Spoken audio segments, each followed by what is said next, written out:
Good evening and welcome to the special edition from the Westside Gazette. Let me just clear the air and so I can relieve myself of any butterflies or nervousness that I may have. This is the first time that the Westside Gazette has created or has taken part in a special community report of this nature. This is our first time doing this via stream. We've done other podcasts, but this is the first. So I want to just set the record straight that being human, we may err. Do not hold against us. Just give us some corrective criticism so that we may grow in order to give our community what it needs. And I am grateful for the topic today. I must say that when we first came upon this issue, that issue being the, how should I say this, the N-word, intent versus impact in your child's education or in the child's classroom. And this was brought to my attention, and I did reach out to certain people in high authority to voice our concerns. I did write an opinion piece, which is my right to do, about how I felt about such an alleged, and based upon the information we receive, it is such that the audacity of a teacher would use this term, not only use it, but in the presence of a ESE kid, an exceptional student, a student with disabilities, to engage that student in such a manner, it was kind of disturbing. And it's not only here in Broward County that this has happened. In a couple of places, we have seen and witnessed this N-word being used to relay a message, if you will. So what message is that word relaying? There was a judge who repeatedly used the N-word when asking a Black colleague why white people can't use it. Again, this is something that we need to delve into as a community and discuss, just what it is that we are allowing people who do not know and understand the significance of a word to be used to describe us. The judge was in Colorado, and she's stepping down from the bench. Not only that, in Oklahoma, a white teacher has been placed on administrative leave after a video recorded during a class showed her calling a Black student the N-word. So this N-word is being used and tossed around. It seems to be at everybody's free will, if you will. So we're going to address that. So I want to thank those who will be joining us. I want to bring up first a gentleman that witnessed the incident, and we'll talk about it. The gentleman is Mr. Mercio, forgive me if I mess your name up, but Mr. Hood. Mr. Hood is a clinical therapist. He is a licensed clinical social worker with over 20 years of clinical mental health experience. Mr. Hood is a tech at the Cross Creek School in Broward County School District. So if you will, can we bring Mr. Hood on the screen, please?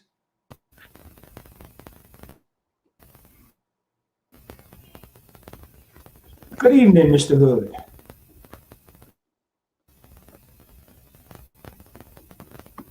Mario, can you hear me? Okay, we seem to be having some technical difficulty. So I'll keep talking until Mario. Hello, Mr. Henry. There you go. Yes, sir. How are you? Technical difficulty. My apologies. I'm not able to hear you. Okay, can you hear me now, Mario? Okay, let's work on that, Mario. While we work on that, stay on the screen. While we work on that, I'll just bring the other guests on. We'll talk to them briefly and bring you back, Mario. But we do want you to comment, and we need you to comment. So let me say this. Allow me to congratulate the ladies who are ladies of influence, commitment, and self-awareness to their culture and responsibilities to it by each of your chosen professions. And I really want to thank you for joining us. And first we have Miss Narnique Grant. Ms. Grant is a community activist and former PTO president for 7 years and a former school board candidate. She is a wife and a mother of 5. She has a master's degree in cross-disciplinary studies with a major in conflict resolution from Nova Southeastern University. Her passion for children of Broward County pushes her to be the voice of the voiceless and demand accountability and transparency from those who are charged to nurture, protect our children. She is a strong Black woman who also advocates for equality, diversity, and change in the system that was created to keep people of color dumbed down and docile, unproductive, and stonewalled. So please join me in welcoming Ms. Narnique Grant to our platform, please. Good evening, Narnique. Good evening. How are you? Very well, thank you. So how's your day going? Well, like everyone else of our people, it's been a struggle today watching the final part of Derek Chauvin's trial. So, I'm just hoping and praying that the outcome is the best for all of us. As I mentioned prior to coming on, that has been just a very traumatizing time for us. And so it's important that your viewers and everyone else, as well as yourself, take some self-care, love on each other, because we are going to need it moving forward. So, but I'm very, very privileged and honored to be here, and I appreciate what you're doing on your platform. It's really, really needed in this time. Well, we certainly thank you, and I want to commend you on what you do. It's soldiers like you and the rest of this panel that would allow us to move forward. Now, if I can, I'd like to bring on Miss Sandra Shaffer, Esquire. Ms. Shaffer is a mother, she's an advocate, she's an attorney, and she is a professor. She's the president of the Democratic Women's Club of Greater Broward. She's a graduate of the University of Chicago. She earned both a bachelor's and a master's degree. She graduated from the University of Florida College of Law. Ms. Shaffer, after law school, she worked as a public defender. Soon thereafter, she left the public defender's office and began to focus on her own practice on immigration. She is an associate professor. There's a couple of things that stood out for me about Ms. Shaffer. She says, not only am I a child of Haitian immigrants, I am a Haitian Bahamian immigrant. I say that to say this: I know what it's like to have parents who don't understand how to navigate the school system. I thank every teacher, advisor, security officer, and cafeteria worker who advocate and support me through school.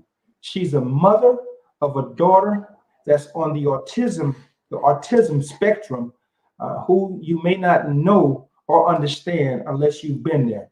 And she says, because of this, I will advocate and support children in all disenfranchised communities. So thank you very much, Ms. Shaffer.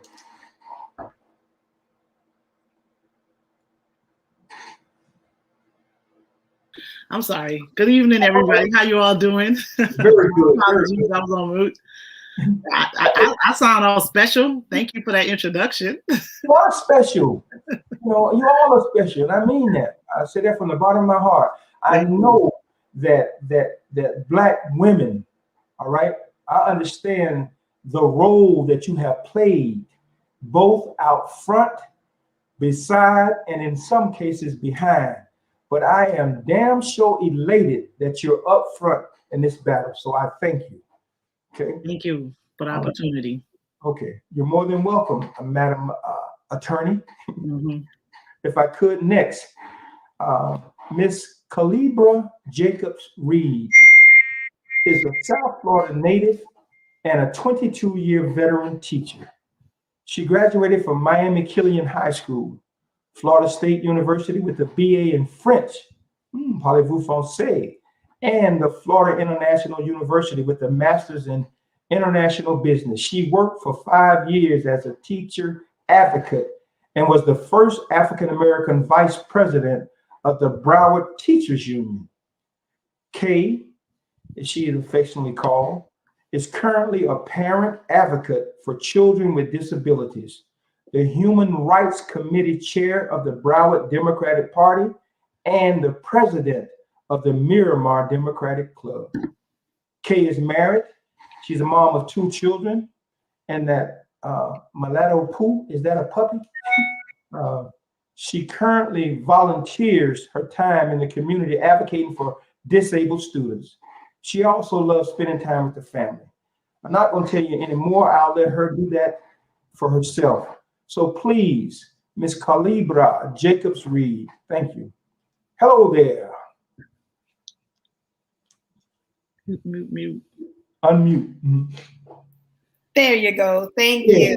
Yes. Mhm. Hello, Mr. Henry. It is such a pleasure to be here this evening. Thank you so much for this opportunity to speak for the community and for disabled parents, families, children. This is a really important issue, and we really appreciate you being out front on this. This is a great opportunity. Much appreciated. Well, thank you all. I really appreciate this. Now we're going to try to see if we can bring Mr. Hood back on. Okay, here we go. Are you there? Okay. Can you hear us, Mario? Yes. Oh, Yes, good, I can good. hear you. Very Yeah. good. Thank you. Okay. You know, it wasn't supposed Okay. to work out. Thank you. It wasn't supposed to work out this way. I wanted to bring you on first and then bring the ladies on. But however, Okay. Mr. Hood is a licensed clinical social worker. He has in-depth experiences in dealing with mental health issues. He's a former athlete, so he looks at this mental health picture from a whole different dynamic. He uses his role from his athletic days to counsel those or offer those who may be finding themselves in a rut to how to overcome certain situations. Mr. Hood was one of the people who witnessed a degrading situation, and I'll let Mr. Hood explain what took place, and we will go on from there. Mhm. Okay, Mario. All right. Thank you. Thank you, Mr. Henry. Thank you. Thank you for the introduction, and thank you for the platform to inform the community, the public, what actually is going on here in Broward County. So you said I was a past athlete. I still have a little athleticism in me, just to let you know, Mr. Henry. I'm not, oh man, I still get up and down the court. Still a little bit.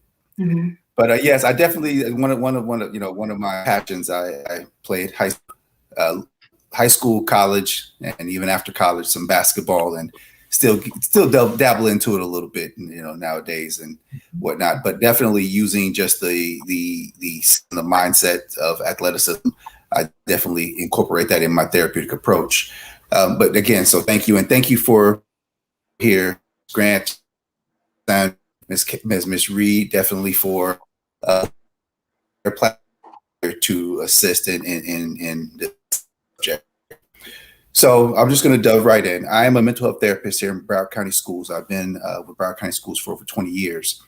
And in November of 2020, myself and some other staff members, along with students, were subjected to a teacher using the N-word multiple times in the classroom. We were appalled. The student was extremely upset and agitated about that situation as well. We followed all procedures as Broward County has put in place. We've immediately informed our administration, who immediately followed procedures. An investigation was open. During that investigation, they questioned myself and the other gentlemen who actually were other 3 men of color, along with a student, 2 students in the classroom of color. along with a assistant in the room and individuals online and students online, all who heard this teacher make these racial slurs, use the N-word 5 times to be exact, which she clarified in the investigation that she used it 5 times to clarify, and she clarified it for us when we asked her why she used it. Clarified it was 5 times, including the fact that when we did in situation, immediately said it made her feel good to say it because she wanted to let the student know how it felt. So she was very unapologetic about it. We trusted the system. We trusted Broward County would take the steps. Yes, sir. If I could, I want to make sure that people who are viewing and hearing this, that they hear you correctly. Okay, now let's just roll it back just a little bit. Okay, now if I don't want to put words in your mouth, but did you just say that she said it felt good for her to use that term?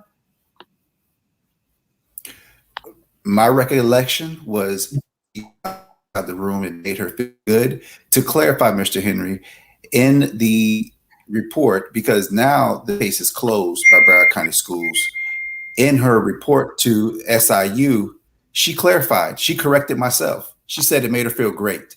So I stand corrected on that. This was noted in the investigation that she said it felt great to say this to myself and another man of color who are on staff. So I stand corrected. So the investigation was open. The investigation was closed. The teacher was allowed to return back to the classroom without disciplinary action, without any formal training.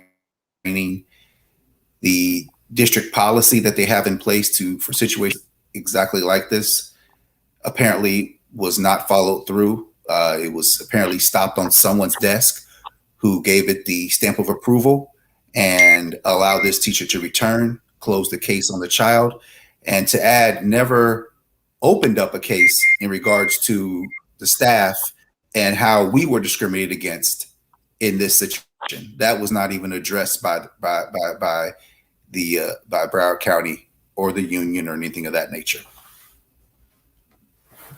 Okay. Let's do this now. We're gonna jump over Ms. Grant.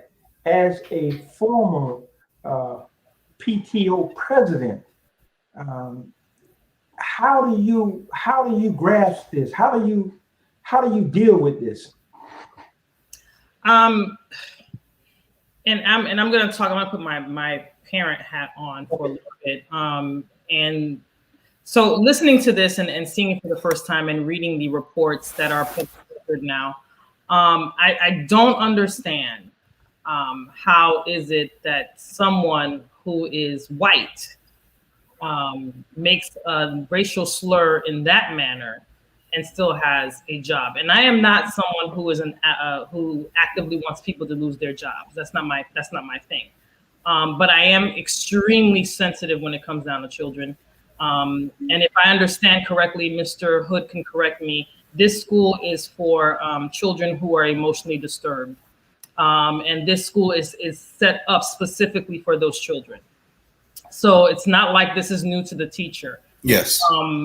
Thank you, Mr. Hood. So it's not like this is new. This is something she's supposedly is supposed to be trained on. It's appalling to me that 3 people of color who initiated the complaint, who themselves, I believe, and Mr. Hood, you can correct me, was injured in this way, especially in the climate that we're living in, with Black and brown people being mercilessly killed by police officers.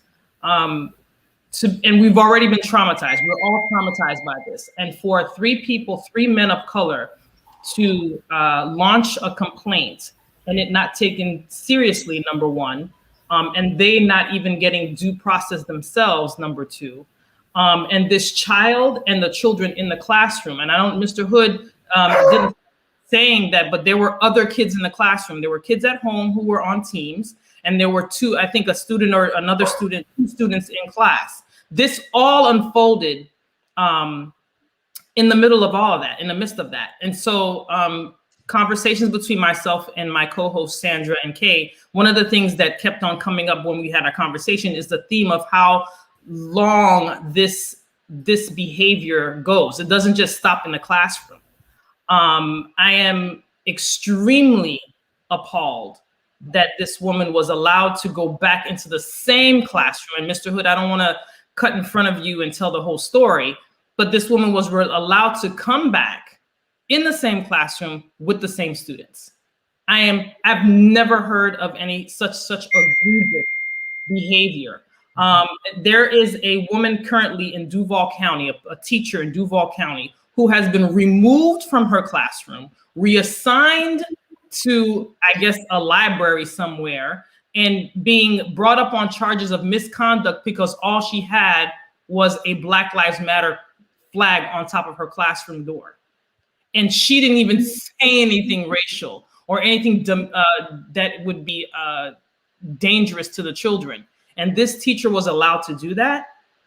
As a parent, it's completely unacceptable.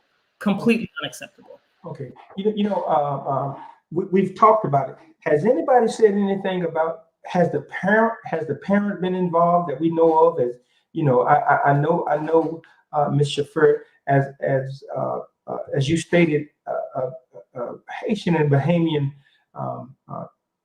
immigrant. That's the wrong term, isn't it? Help me. But where are the parents on this? You advocate for parents. Where is the parent? So I can't specifically speak to the parents in this particular case, but oftentimes if we take into consideration like just the neighborhood in which the school is in, I'm going to just speak on it in more of a general term. Sometimes based on the community and where schools are in, people are treated differently, right? Because they expect that parents aren't going to know better. Parents may be too busy to do anything about it. And then sometimes I think that's why they take advantage of situations like this, right? So because if it ended on someone's desk, that's probably because they thought it could end on their desk and that would be the end of this story, right? So again, I can't speak exactly to the specific parents in this incident, in this situation, but I believe the school is located in Pompano, and we understand like what happens in some of those communities. And sometimes you have parents there who again don't understand how to navigate the process, that work too much, too busy to navigate the process, or just don't fully understand the long-term psychological impact of what can happen if you continue to just let things like this happen, right? We also just this past week, there was an incident, and I believe this one happened in Oklahoma City, where a teacher referred to a student as the N-word, and she got punched in the face and he broke her glasses, right? So this is why I think you can't just let this go and act as though this does not have an effect on that student long term, right? So you let this slide now, because my understanding, like this is middle school age. If this is in high school, something like that could have happened. And then what we're going to have a child in the juvenile justice system, and we understand what happens once they get incarcerated. Trying to break that stigma is too much, right? So again, and then the last point I want to make is that even if the parents weren't able to, can't, or whatever, the school has an obligation, right? All the other adults in that room, they have an obligation to that child, because there's some information we're privy to that we just can't discuss. But just the mere fact that you had a child that's in that situation, that may be behaving in that particular way, you understand that okay, it could be something at home, but as a caretaker, as a teacher, you have to take that into consideration in all of your interactions with that child. And then others, just as Mr. Hood is doing, they're supposed to advocate for what's right and make sure that child doesn't find themselves in a more difficult situation as they grow up in this country. That's a good point. Now, Ms. Reed, as a former vice president of the BTU, so what would prevent this teacher? No.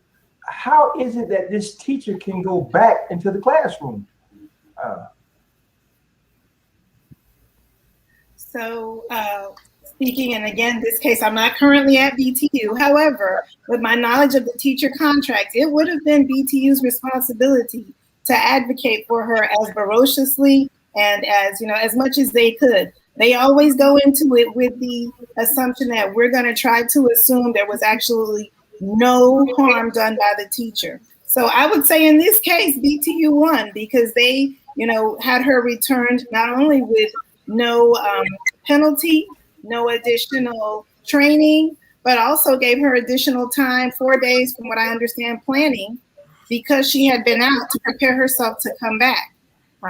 So they did their job on this one. However, my concern is to what extent and to what harm to the students in that class and to the teacher herself. I mentioned on other shows that I did read the SIU report, which is public, it's a public document at this point. And the teacher made a remark that concerned me. She said, "This is what I've been trained to do." And that's what the teacher said in the document. And then she changed it and said she was directed. This is what I was, but at first she said, "This is what I was trained to do." And then the investigator asked by whom on the document. It said she responded, "By students, by staff, and by my administrators." She then rephrased and said, "This is what I've been directed to do." I will tell you, Mr. Henry, as a 22-year veteran teacher, I've never been trained to do that. I don't know anybody that's been trained to do that. And in fact, there is very specific policies on what we should do if misbehavior happens in our classroom. And so there's opportunities here for even that teacher to, for some improvement on her maybe professional skills on how to handle difficult situations, because she is in an environment where difficult situations have the opportunity to occur more frequently. Okay, Mario, I see you got your hand up. What's going on? Yeah. Well, I just wanted to touch on and piggyback from what Ms. Reed had said in regard to that investigation. That teacher did say that she was trained apparently by a former administrator. But our hopes is that other individuals will read this. It's very clear if you will read this investigation. And as Ms. Reed touched on, it went from the teacher saying she was trained to a union representative saying you were directed. And for an SIU investigator to have to stop and remind the union representative not to answer for the client. Why does a union representative have to answer for a client when the union representative wasn't in the classroom, or is the union representative trying to save face and try to stop that teacher from burying themselves? So the direction was constant from the union representative. This is how you answer the question. And to the point where the investigator had to stop and explain to the union representative, she cannot answer for the client. But it's interesting, myself and the other three gentlemen who were involved in the investigation, we didn't need any coaching. We didn't need any union representation, because it's easy when you're you can be open and honest and transparent when you're telling the truth. As hopefully people will request this transcript of this investigation and see the constant denial. And it was accepted. And that's the sad part is it's to the point where the integrity of three Black men, three educators, if you look at our records, our stellar records, our integrity has been questioned over one white woman who denies it and basically says, well, you three Black men, you guys must be lying. You guys must not be telling the truth. So our integrity at this point is in question as well. So we have nothing to gain. We've never had any issues with this particular teacher until that day. And Broward County has a policy that if you are an employee and you witness any type of mistreatment, professional misconduct, we are obligated to report that. And that's what we did. And since we've done that, there's been our issues have not been addressed. Our issues of discrimination have not been addressed at all. Okay. And to the point where our integrity is being questioned because we did the right thing and reported it. Okay, we got a question just came across the screen. BTU was advocating on behalf of the teacher. Who was advocating for the student? Anybody want to jump on that one? And I think I'll go ahead and jump in on that. I think initially these three courageous professional male teachers were. And that's what they did by filing this complaint and saying that it needed to be looked into. But I think that's also why, Mr. Henry, I work so hard as an advocate, because many times in Black and brown communities, parents and caregivers don't know their rights. They don't know when to step in. I was wanting to piggyback on what Sandra was saying. In some cultures, it is considered that the school and the teacher is the authority. And parents of that culture would never go into a school and second guess that authority and that expert. And so when you have parents from those cultures, we tend to look at them as disengaged. They're not interested. They're not involved in their child's life. Actually, what they're doing is showing you the utmost respect. And by, taking your word and believing what you're saying about their child. So we also just have to get some information out to our community about, there are parents advocates out here. I specifically deal with ESE issues, but there are many different advocates. And, we really want Black and Brown parents to become more aware of their child's rights in the system, because this is something where the parents need to step up, call a board member, do what they need to do to advocate, not just for that young man, definitely for that young man. But I'm gonna be honest, I got a problem with every kid sitting in that class who had to sit and watch that happen. These kids have documented disabilities. We know that they have emotional behavioral challenges. And I don't know that that was even addressed with all the other students. How are they supposed to move forward with a free, appropriate public education in that environment? Okay, great. There's another viewer, Ms. Tay Ford. The last viewer was Mr. Paul Wiggins. And Ms. Ford, I'm sorry, Tay Ford, I'm not sure if it's a man or woman. How does one obtain a copy of this transcript? Is this public knowledge? And I don't want to assume, but Tay, are you talking about the transcript from this incident, or are you talking about the transcript of this program? And while we try to get that answer, Attorney Shaffer, as a parent of a special needs child, what could not only parents but those who witness incidents like this, what should we do? I definitely believe that everybody, all the students in that room were injured, and I believe that they were all victims. And either one of the parents, the ones that were on teams, the ones that were sitting in that room, I think they can all call for a separate investigation. Because as I said, I do have a daughter that's on the autism spectrum, and one of the things that she does is she repeats things that she says, that she hears. Right? So like she would come, like whatever happens in that classroom, by the time she gets home, I hear all of it, right? She's giving me the rundown. She's repeating everything the teacher said word for word. And I'm sure if there was a recording in that room and they play back what she said, it's all the things that were said, right? So if my child was in that room that day, she was going to come home and say all of this stuff. And then now I'm having to deal with that, right?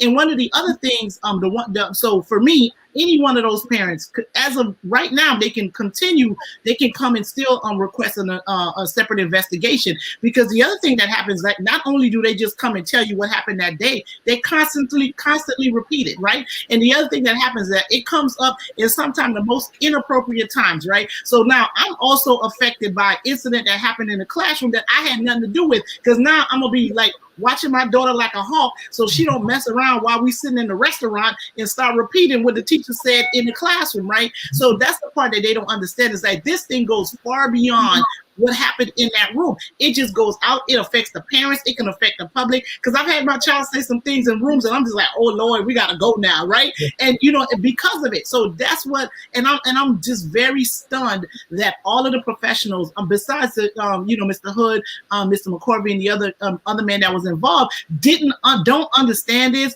don't know this, and don't think they should do anything about that, right? So that's the part that's extremely disheartening. And they know what the consequence and the effects of this is. Again, they just didn't, I think they really took advantage of the community that they're there to serve, and they thought that this would go nowhere and they would be able to get away with treating everyone in that environment this way.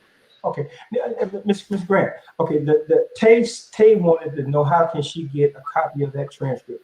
Right. Anyone who's listening to your broadcast, they can do a public request, a public record request. And there is an email, and I'll get it and I'll send it. Maybe you can send it out. But there's I think it's HR Broward School. I think it's Human Resources Broward Schools.com, where you can ask specifically for this incident. I'm not sure if you have to ask per name, but you can say there was, an incident that happened with a teacher using racial slurs, and you're requesting that public request. And they should provide you the SIU, which is the School Investigation Unit report. and then also request the audio. I'm not sure if they have the video yet, but the audio is also available for you to hear. The audio in the class that was taken during the team's class when she was doing her class. And you can have that request made. And Mr. Hood just put it in, is HR support services at browardschools.com. Okay. And you can have a public record request. It usually takes a few weeks, but you can send a request and have that request and see it for yourself. And I believe if they don't know the name of the teacher, I believe they can just give the date of the incident in the school where it took place, and that could, get them that could help in getting the information that you need. And Mr. Hood, if you can tell us what the date was again, that way people can have that information when they do their public request. Yes, Okay. It was November 13th, 2020, but I'll put it in the chat. Okay, good. Good. Also, Ms. Grant, you spoke about the pressures that we are dealing with as a community of color with the trial. It appears that I Can't Breathe and the Knee on the Neck is a much broader picture, if you will, when it comes to special need kids. Have you heard of any other incidents or to make us aware just what is taking place for our special needs kids? Good, better, and different. And I would defer that to Miss Reed and Mr. Frere, but for me, and being in the school and I substitute teach, I can tell you with certainty that group, the children with disabilities, it's a blessing that they have the ESC advisory board and they have advocates like Miss Reed to help, because those kids, if the parent is not an active parent and is not on top of the school, these kids get sucked into, I'll give you an example. I had to go to bat for a friend of mine. Her son has Down syndrome. He's on some medication for, he has an issue with sleeping. So the medication kind of makes him sleep at school. And one day the teacher says, well, this is not a babysitting place. This boy's 5 years old. We can't be, this is not a daycare. He needs to be able to be up. And, she was so intimidated that she kept her son home for a year. This is a child that can go to school, who's verbal, and he's was diagnosed with Down syndrome, but he's able to, work within the room of a kindergarten class. I had to go and speak to the head of the ESC department at the district and basically threaten them and say, listen, this is unacceptable. This mother shouldn't be afraid to bring her kids to school. This is, so if you don't have a strong advocate behind you, what the point I'm saying is that children get lost in the shuffle. And it's unfortunate because this district is supposed to take care of all their students with all their needs. And it's just unfortunate that great people like Mr. Hood, who enjoys their job and, this is their life, for him to be offended in such a way and not get the proper process to go with the teacher is unacceptable. I'm sorry. The fact that Mr. Hood is physically fit, both mentally, spiritually, and educationally, he carries himself well. So that's a threat to them. But I want to bring Ms. Calibra. Are there any incidents that are being swept under the rug that we know anything about as it pertains to our special need kids? Well, Mr. Henry, thank you for asking. I am also the mother of two boys with autism. One is 17 and one is 6. And so I'll start off by telling you, my 17-year-old was abused in a Broward County school when he was in 1st grade.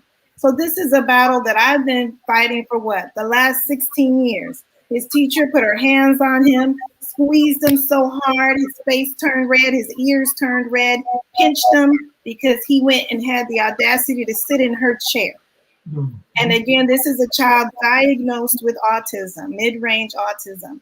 But, I would love to say that is the last thing that has happened, but it's not. I serve on the board of the ESC Parent Advisory Board for Broward County Schools.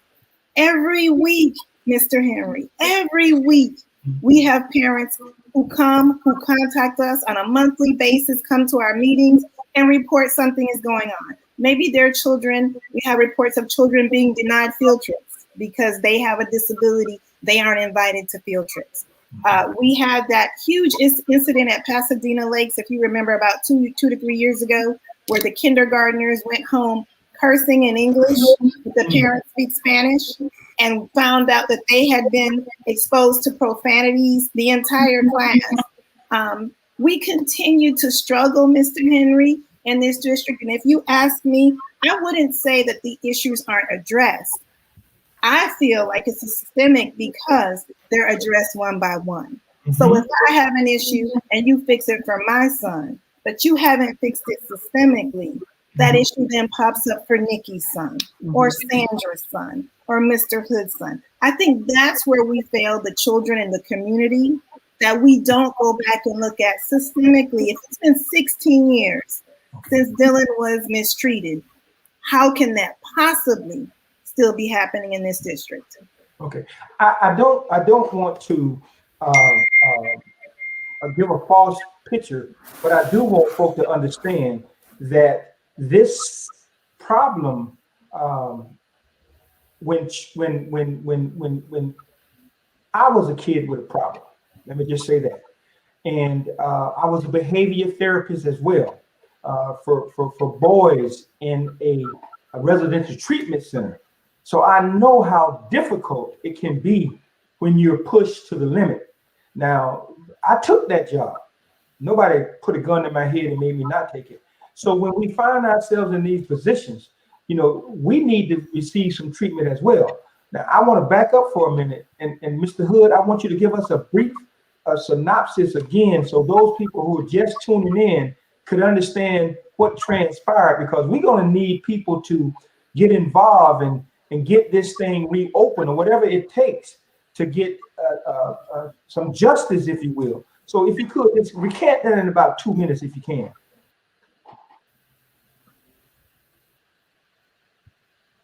Yeah, I'll give you the brief version for those who just tuned in. Myself and 3 other men of color reported an incident at our school in Pompano Beach, Cross Creek School, an incident in which a Caucasian teacher multiple times in the classroom. It was investigated, and somehow, some way, it was closed. The procedures that the district has in place for non-discrimination, their own policy that they have written, they did not follow it, it appears. Someone decided to close the case. The teacher was returned to the same school, the same classroom, with the opportunity to continue to traumatize those same students and work side by side with those same staff who she stated it felt good to use the N-word because she wanted to let the student know how it felt, which was a contradiction to what she stated previously. So we are speaking up because our school is a school that is 100% servicing students with disabilities. They have emotional and behavioral difficulties, and they are very vulnerable. And we've had a situation in which this teacher has used racial slurs multiple times, admittedly, which was recorded on the Zoom call, which is clearly stated in the Zoom call. There's no denying it, no disciplinary action.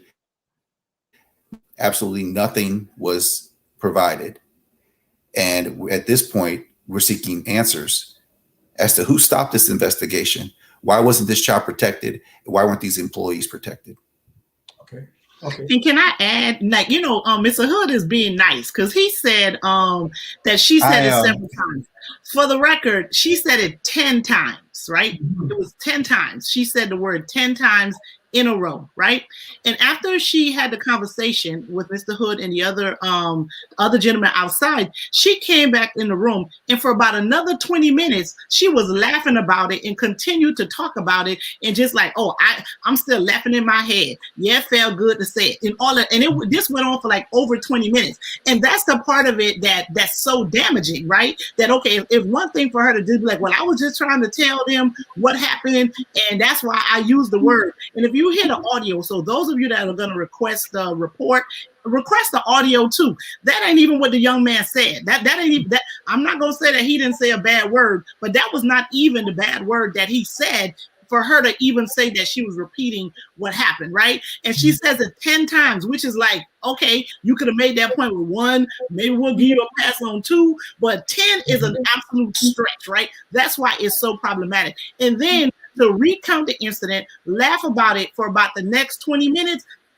you know, I don't want to say what's going on in people's minds or whatever, but that's what makes the situation even more damaging to the students that were in that room, and for any person of color that's in that, that was affected by that, or even just those of us that are reading it. It's like, well, when do we matter at all, right? Like, when do we matter at all? And then the fact that they would just let her say that, I just was, which is very, to me, is disingenuous, just to say, well, I was just trying to explain what's happening. Because I'm like, okay, so all of us are stupid, because that's not what was happening, right? And to take her word over the word of all of these men that were clearly impacted by the event is another part of the whole two Americas that we continue to live in. But yeah, don't downplay Mr. Hood. She said that 10 times in a row. And not only that, and she lied and said that Mr. Hood was lying when she said it felt good, because she repeated it on the audio that she said what she said. It wasn't, yes. So the fact that this had stopped, the investigation stopped at someone death is just, I'm just flabbergasted by that, because you have 3 people who have made a complaint and they've been consistent and never lied. And this woman has lied a couple of times and they still allow her to come back to work. And I don't mean to interrupt you, Nikki, but there was also another incident that happened in December where somebody that had nothing to do with nothing heard the word being used again, right? And they went to say it, and then she tried to act like, well, I don't know what they thought they heard.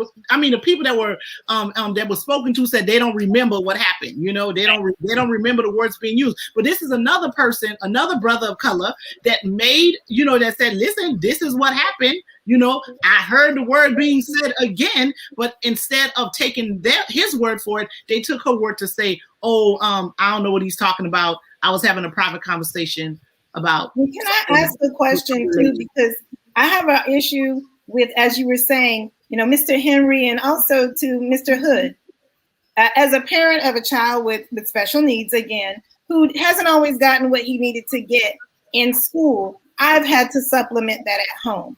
I've had to pay for additional therapy in reading and behavior and whatever. What's going to happen with these kids is who's going to handle their therapy to get over this issue? Has anyone even approached them about doing that? Because my concern is it's going to fall on these parents. Again, as Sandra was saying, my kid will come to you and say, remember in 2012 when you told me that we could go to Menchie's ice cream, but we didn't go? And I'm like, are you talking? No, I don't remember that. But when this does come up, when kids replay those things, who's going to have to, deal with that trauma and then get services for their child? Is that going to fall on these parents? Right. And you said replay. I'm talking about when they're triggered, right? Like when they're triggered by someone else saying something similar and they find themselves in a violent interaction, and then there they go, they're part of the criminal justice system again. Somebody's getting hurt. They're going to be, all of that happens. Those are all things that need to be addressed and should be areas of concern. Okay, got a point here. Mr. Busby, Perry says, does something of this nature rise to the level of the school board? ? I ask because there is a board member who has a child who is an ESE student. Every school board member is aware of this incident. Okay, now let's deal with that. Let's deal with that. So you're telling us, all of us, the listeners too, that every school board member is well aware of this situation. Absolutely. From the 63-page incident report to the letters, the emails, and all that stuff that was written concerning this incident, and nothing has been done other than the teacher was sent home for a few days to get herself together to come back to the classroom. Is that pretty much? Every school board member is aware of this. They have been CC'd on every piece of email that has to do with this case. And correction, the school board member does have an ESC child, but he is no longer in school. He's an adult now. But yes, every school board member is aware. They're all aware of it. They have all received the information. They are privy to everything. Now, so now, as a, is the teacher back in the classroom with the student? Yes, she is. Mr. Okay. Hood, is that correct? She's in the same Yes. classroom with the young man. Yes. Yes, she is. Okay. Yes. Correct. Let's make this clear now. So, Mr. Hood, you're saying that the teacher is back in the classroom with the teacher that she called nigga that many times. She's back in the same classroom. Okay. Miss Reed. Yes, with that student. Okay, good. So what would be the ramifications? God forbid that a situation arises and this student, like the student in Oklahoma, have a flashback and knock this woman's glasses off or whatever. What would be the ramification? Who would suffer? So that student would be disciplined. And if he struck the teacher, she could press charges against that student. My concern is, because this case was closed, her actions would not be considered as a causatory factor in that child's behavior.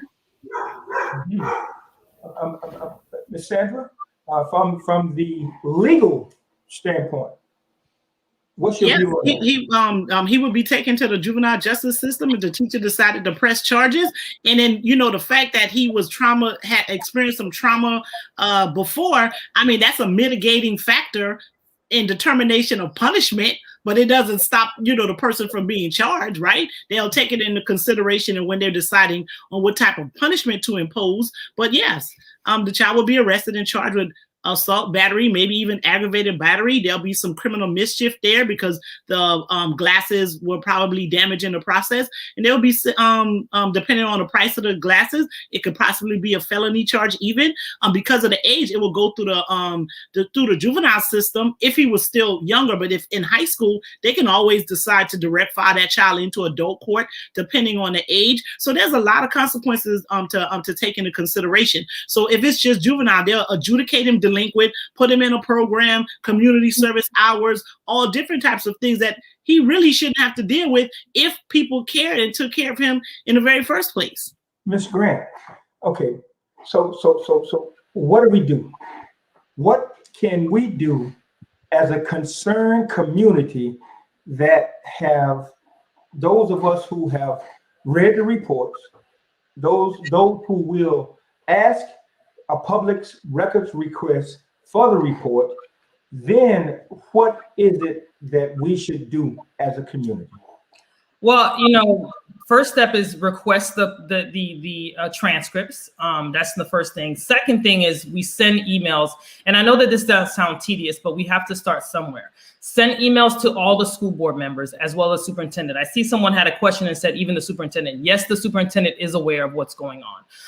It's important that the community makes noise because what is the saying that the squeaky wheel gets the oil? Gets the oil. Yeah, so it's important that we have to make that effort. What we've learned and what we know as a community is that when we protest and we make a decision that we're going to come down on these people and what they're doing wrong to us, we get answers. So it's important that people go in and send your emails, ask for the request the records, the SIU investigation records. I think it was November 13th of 2020, Mr. Hood mentioned. Also send emails to the superintendent, send emails to the school board members. Let them know how outraged we are about this. This is unacceptable. If you can have a teacher in Duval County be removed from her post as a teacher just for a Black Lives Matter flag, how can a teacher, who is supposed to be an educator and use racial slurs? Unacceptable. So we have to make sure that we go out there and we make our voices heard. Send your emails. You can even call. Even tomorrow is a school board meeting. I believe Mr. Hood will be there speaking tomorrow. We can show up at the school board meeting, or you can go on the school board website and log on and watch the meeting. They watch how many people log on to see the meetings. It's important that they know that we're out there, we're listening, and we're watching. At the end of the day, guys, the school board members are elected officials. The superintendent is appointed by the school board. we have to put pressure on them. This is unacceptable. And I for one, am not going to rest until they have that teacher out of the classroom and away from children, because she is dangerous. Okay, hold that thought while you, can anybody put up the email addresses or the time of the meeting and all that? But can you put back on the screen, Ms. Henry, that the comment that was just made by Tay? Can we get that? Okay, there she is. Tay asked the question. She says, I'm affected by just listening to this forum, exclamation point. Where is the recourse for this teacher? Question. Where is the re-education / training at the very least? Question. Yes. This is extremely disheartening that a person put in place to teach children with behavior issues needs to be taught on behavior issues herself. How ironic.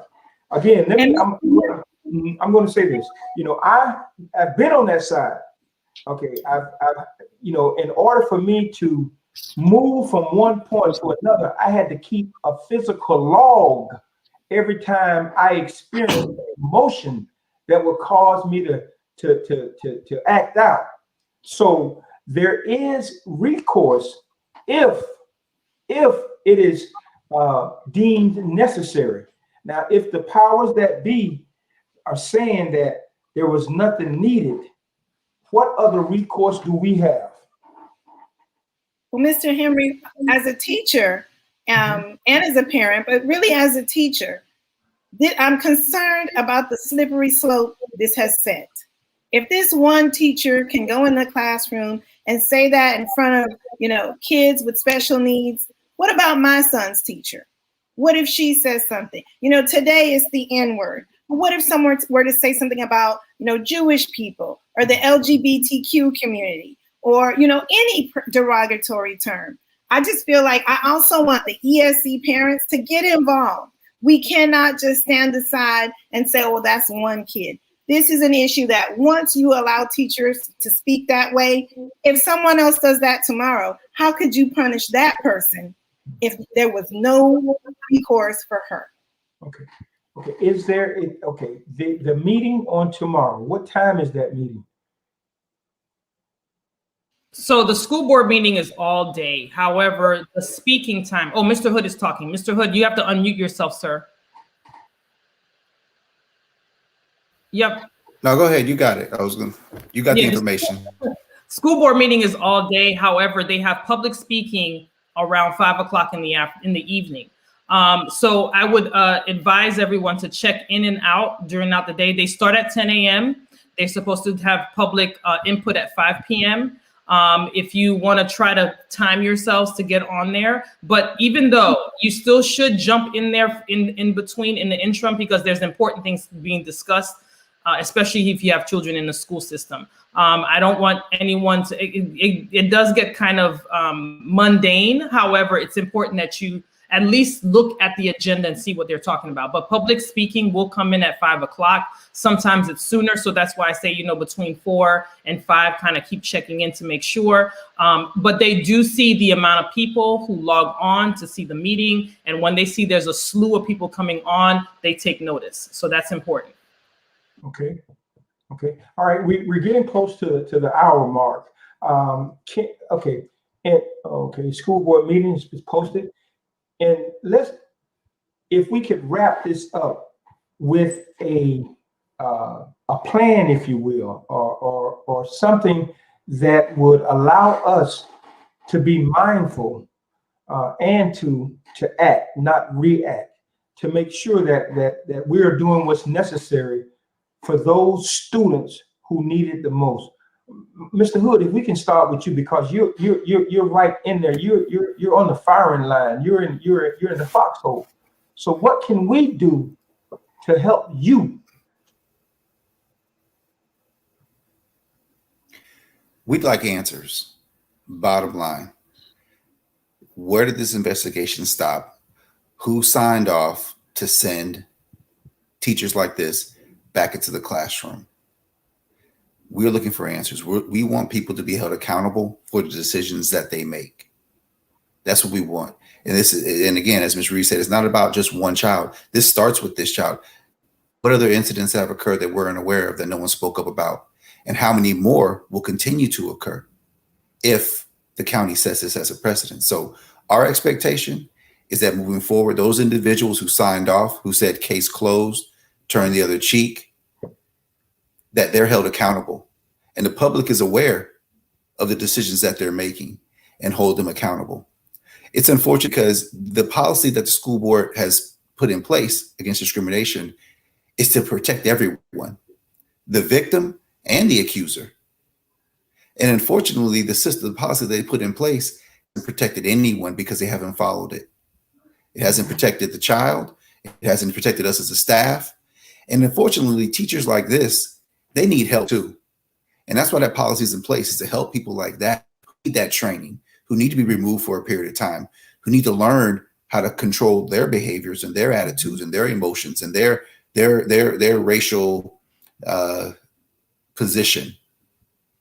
So this system has failed in every process with everyone involved.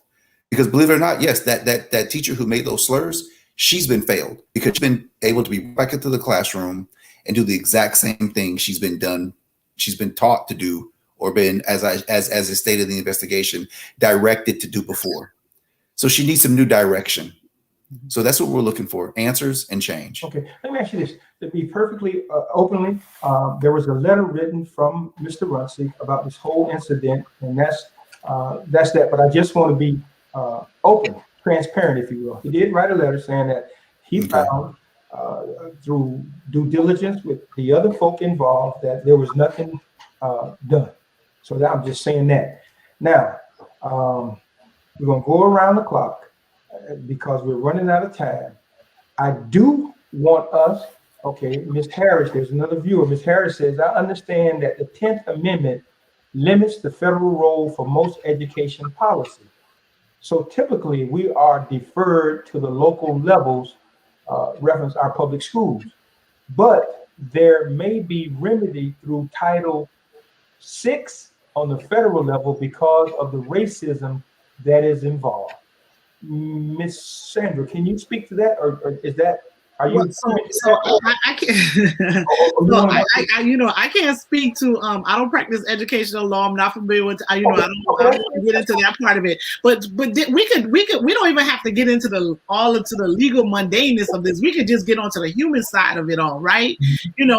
One of the things we have to understand is that these organizations are ran by people, right? And there's some folks that have some discretion, and every now and then they tend to abuse their discretion because they don't find value in certain things and in certain people. And that's what happened here, right? So whether there don't need to be no federal litigation on this issue.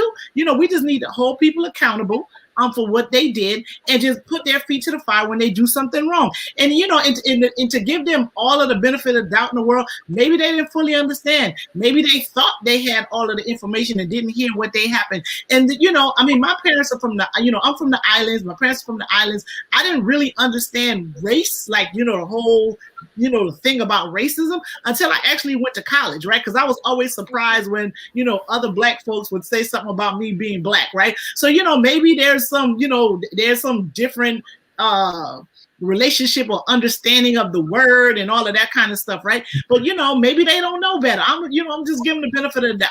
But at the end of the day, like I said, we're dealing with people who have discretion, who sometimes abuse that discretion, or maybe we have a situation where someone didn't fully understand, right? So they could say they didn't know, but now they know, right? So now they know, right? They're being informed by several different people. Now they know. And then I think they should be able to act accordingly and really address this situation in a manner that should be addressed appropriately, right? So I'm not going to get into the Title VI stuff and all of that, but I think it's just a matter of we're going to give them the benefit of the doubt, say they didn't understand, they ain't know, and now they do. And so they should act accordingly.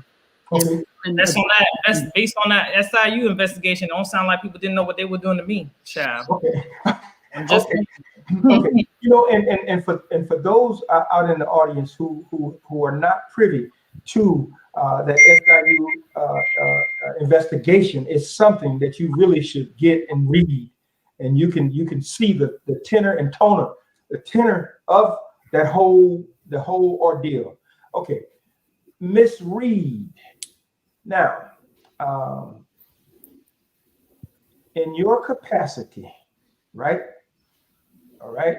What is another thing that we can do? You are a parent of 2 Black boys.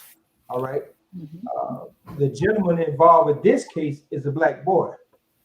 So what do we need to do to get the knees off the neck of our Black and brown students in these programs? Perhaps they need not be there anyway, but based upon the test system set up, I'm not gonna go there. Let me just stop. What can we do? You know, I'm so glad you asked that, Mr. Henry, because there is a bigger issue here. And it's about educating teachers, society, community about people with disabilities. So often people with disabilities are mistreated, ignored, looked over, held voiceless. And one thing I would like to see our community do is to reach out to your legislators. You know, I've been working intimately for about 2 years with Senator Chevron Jones. He is phenomenal.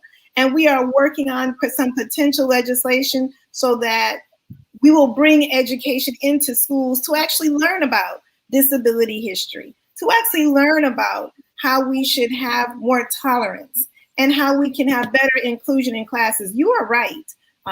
I'm not saying these young men don't need extensive help, but the fact is, once you pull people out to a segregated environment and take them away from positive behavior role models, you've already set up a situation where they are at a deficit.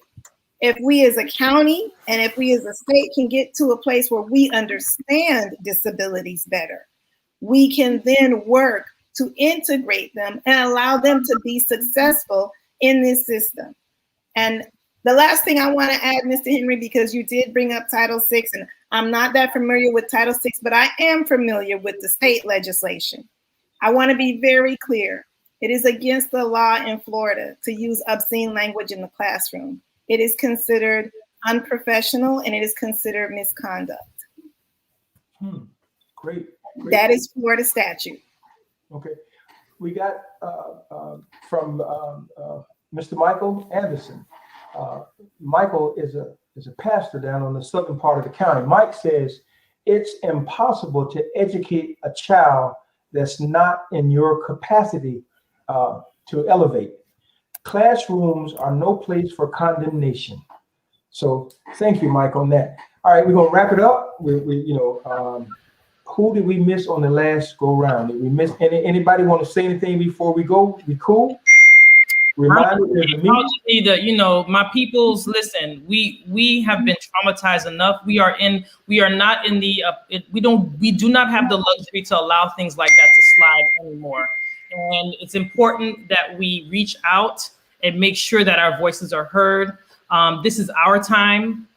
We have had more exposure than we had in the past in recent years. And we need to take this opportunity to let people know and let folk know that you are not and you cannot use that type of language with us and with our babies and think you're going to get away with it.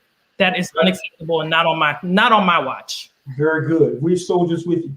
Again, can you put up, Ms. Henry, can you put up that www.browardschools.com to get the school board members' emails as well as the superintendent? Can you put that on the screen?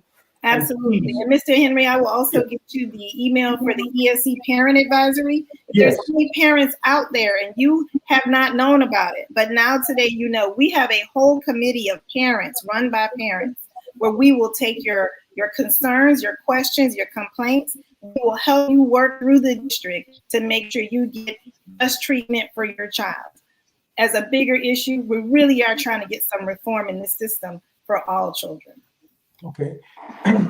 I did want to ask one other question, then I'm gonna wrap it up. Has our organizations, Mr. Hood, has our national organizations, our local organizations, have you been in contact with them? Is anything planned that will galvanize this community around our organizations? The organization is the 4 individuals on this panel right here that have been nothing but supportive and have done everything they could to get the word out.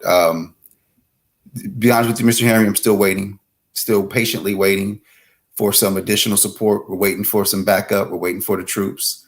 We're waiting for some other organizations who haven't heard about this to hear about it and take action.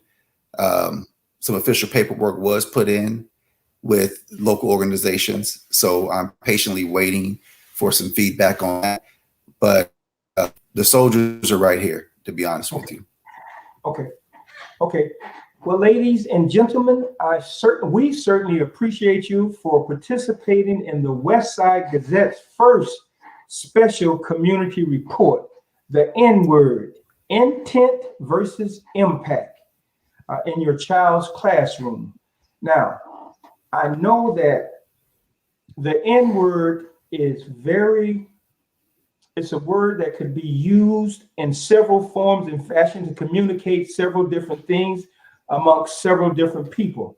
But I'm willing to bet you that word, and I'm gonna spell it, N-I-G-G-A, I'm sure that word was not used as this acronym, a natural inspiration, God-given aspiration towards that child of which they are.